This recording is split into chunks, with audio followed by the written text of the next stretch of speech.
সে কি Shakib Al Hasan? Is he Shakib Al Hasan? সে কি প্রধানমন্ত্রী? Is she prime minister? সে কি তোমার প্রেমিকা? Is she your girlfriend? আচ্ছা আরিফ ভাই, আচ্ছা আপনাকে যে কোশ্চেনগুলো আমি করলাম সেই কোশ্চেনগুলো কিন্তু আপনি খুব সহজেই তৈরি করে ফেললেন।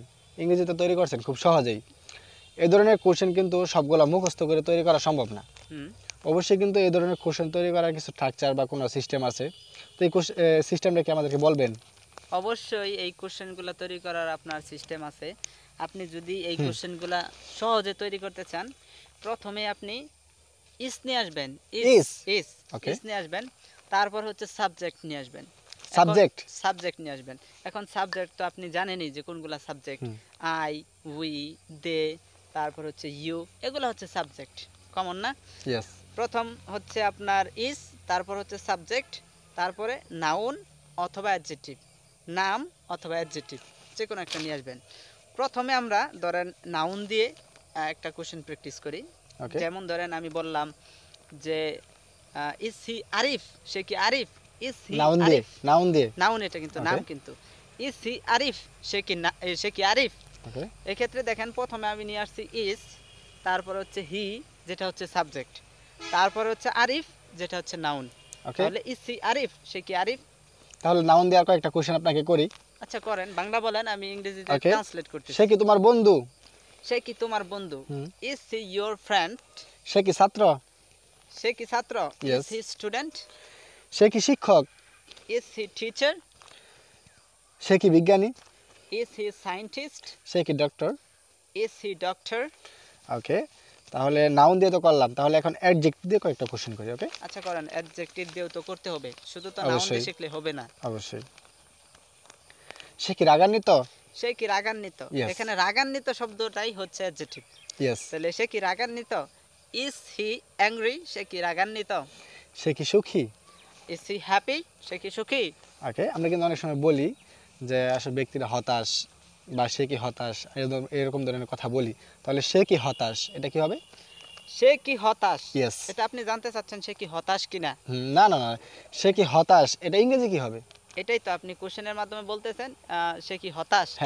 Is he upset? সে কি হতাশ? ওকে, সে কি আপসেট? ওকে, সে কি হতাশ? তাহলে আমরা অনেক সময় বলি সে কি গরিব, লোকটা কি গরিব, এরকম করে বলি। তাহলে সে কি গরিব, এটা ইংরেজি কি হবে? গরিব শব্দটা হচ্ছে আপনার অ্যাডজেক্টিভ। তাহলে হবে আপনার is he poor? Is he পোর? সে কি গরিব? তাহলে ধনী, সে কি ধনী, এটা কি হবে? এটা হবে ইজ হি রিচ? সে কি ধনী? Is he reach? ওকে, তাহলে সে কি ভালো? Is he good? সে কি ভালো? ওকে, তাহলে আমরা নাউন দিয়েও করলাম এবং অ্যাডজেক্টিভ দিয়েও করলাম। তো কোশ্চেন তো আমরা করলাম, বাট আনসারগুলো কিভাবে দিব? এই আনসারগুলো যদি আপনি দিতে চান, যেমন ধরেন প্রথমে আপনি বলতে পারেন যে ইজ হি হ্যাপি? সে কি খুশি? সে যদি খুশি হয় তাহলে আপনি বলবেন ইয়েস হি ইজ, হ্যাঁ সে খুশি। ইয়েস হি ইজ, সে খুশি। ইয়েস হি ইজ, সে খুশি। আর যদি সে খুশি না হয় তাহলে বলবেন নো হি ইজেন্ট, সে খুশি না। নো হি ইজেন্ট, সে খুশি না। এখানে ইজেন্ট শব্দটা যে রয়েছে এটা হচ্ছে ইজ নট এর শর্ট ফর্ম। ইজ নট এর শর্ট ফর্ম হচ্ছে ইজেন্ট।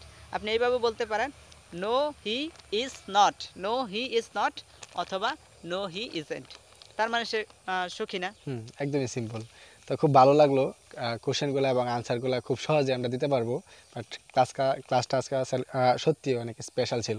তো থ্যাংক ইউ এরকম ধরনের ক্লাস আমাদেরকে অফার দেওয়ার জন্য। আচ্ছা ঠিক আছে, আরেকটা বিষয় হচ্ছে, সেটা হচ্ছে আপনি এই সিস্টেমটা তো শিখলেন, শেখার পর আপনি এখন বাসায় কি করবেন জানেন?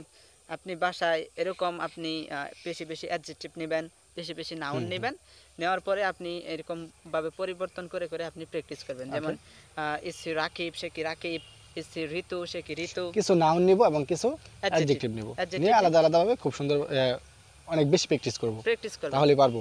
হ্যাঁ, প্র্যাকটিস করলেই কিন্তু আপনার মুখের জড়তা কাটবে, আর হচ্ছে আপনি ফ্লুয়েন্টলি কথা বলতে পারবেন। প্র্যাকটিস ছাড়া আপনি পারবেন না। If you don't practice you can't speak English. Okay, thank you. Okay, thank you. Okay.